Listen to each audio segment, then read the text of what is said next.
شاب مصري عنده 20 سنة مات في إيطاليا وبقاله 10 شهور متخزن في تلاجة لحد دلوقتي بدون دفن. 10 شهور وجثمان الشاب المصري بلال حاتم محبوس في إيطاليا، وأمه قلبها محروق وبقالها 10 شهور مستنية جثة ابنها عشان تدفنه وتاخد عزاه.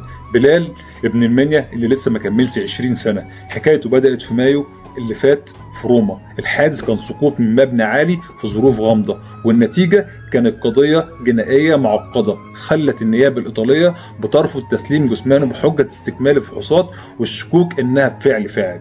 السفارة المصرية في روما حاولت وتواصلت مع المدعي العام، لكن القانون الإيطالي بيروقراطي وصعب. السفارة جهة دبلوماسية مش قضائية، والقاضي هناك ماسك في الجثمان وكأنه دليل مادي خايف يضيعه لو اتشحن لمصر. احنا مش بنهاجم حد، احنا بنناشد وزارة الخارجية المصرية، محتاجين ضغط دبلوماسي على أعلى مستوى. 10 شهور كفاية جدا للطب الشرعي الإيطالي. قلب أمه في المنيا مش هيبرطها غير إن ابنها يرجع يدفن وسط أهله وفي بلده. ربنا يرحمك يا بلال ويغفر لك. لو سمحتم اعملوا شير للفيديو ده، وربنا يصبر أمه وأهله يا رب. شكرا لكم، وادعوا له بالرحمة والمغفرة.